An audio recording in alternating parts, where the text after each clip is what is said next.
Welcome back and happy Leap Day, February 29th. And guess what? The next Leap Day in 2028, it will also be Mardi Gras. So an extra reason to party in 4 years. So let's wrap up the month, take a look at the calendar here and bring it over to the weather wall as we look at the highs and lows for February. And if it's red, it's above normal. If it's blue, it's below normal. And if it's gray, it's right on spot. And you can see, well, red won out over the blue this month, roughly about 5 to 6 degrees above normal for our mean temperature, which is 61.2. That's the average of highs and lows together. Let's examine those lows as well. And we had one normal day there on the map, and the rest red, blue, a little bit of a combo. We did have one freeze this month. That was on the 19th, light freeze. 6 freezes all winter long.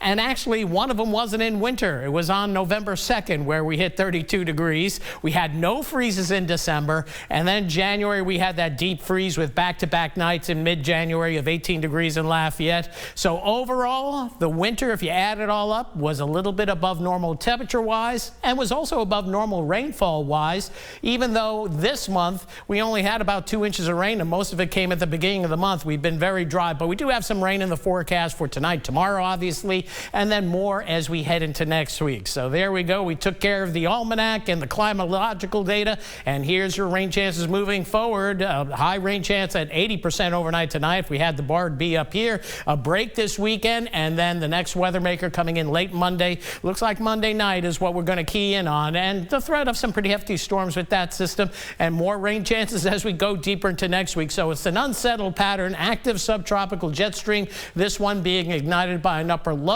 that's allowing for some thunderstorms off to our north and down in the Gulf of Mexico. Next weather maker, this is the Monday, Tuesday system. Part of the energy coming around this one will reignite that subtropical jet come Sunday. Clouds increase Sunday, and then more rain and storms going into Monday night. Big weather in the west, we've discussed that, but you do see showers developing, even a little bit of a wintry mix up toward the Ouachita Mountains up in northwestern Arkansas. And then as you get closer to home, we're seeing shower activity across the area. Again, you can see some embedded lightning off to the north and some lightning with the cells down across the coastal parishes this evening. So some active weather, and you can see the bulk of this is mainly heading, it looks like, for St. Mary Parish and probably Iberia Parish. But on the western fringe, we do expect more activity to build westward, thus high rain chances. But not everybody gets a big soaking, and we'll take a look at that in a bit. And you can see over the last 2 hours, most of the shower activity is diminished across Iberia and St. Mary Parish with some rain, just mostly rain. But here comes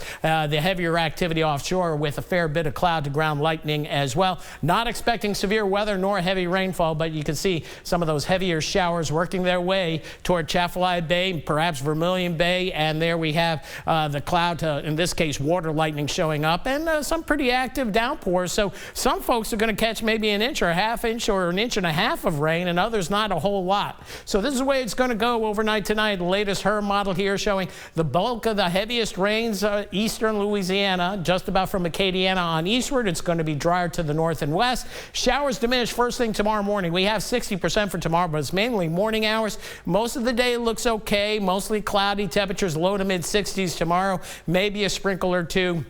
But again, no serious rain chances. Then as we head into Saturday, hopefully by Saturday afternoon, we see temperatures back into the mid-70s and some intervals of sunshine. So keep your fingers crossed on that, because the clouds will be coming back in earnest on Sunday. So here's the rain estimates per the latest HERM model, and most of us a quarter to maybe a third of an inch, but you can see those rain totals get up to an inch and a half for the southeastern parishes, and that looks like it's going to hang pretty much true overnight tonight. No flooding issues. No severe weather issues. Tonight, temperatures hold mostly in the 50s. They'll be in the low to mid 60s tomorrow night, upper 50s, maybe a little fog in the mix if we do see skies clearing out late Friday night. That's dubious at this point, and mid 70s as we head into Friday. So periods of rain likely, a few rumbles of thunder, especially coastal parishes. Most of the rain, mainly I-10 on southward, and then for tomorrow, those showers diminishing first thing in the morning, and then we'll be in a mostly cloudy day day. Temperatures topping out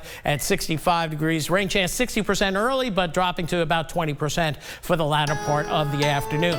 Moving forward, the weekend looking warmer. Temperatures mid to upper 70s with a little sun. Hopefully Saturday, the model coming in with less sun of late. Good rain chances, big rain chances developing by Monday night, and more rain chances later next week. And by the way, next weekend we'll be going back to daylight saving time. That's it for weather. We'll have more coming up right after the break.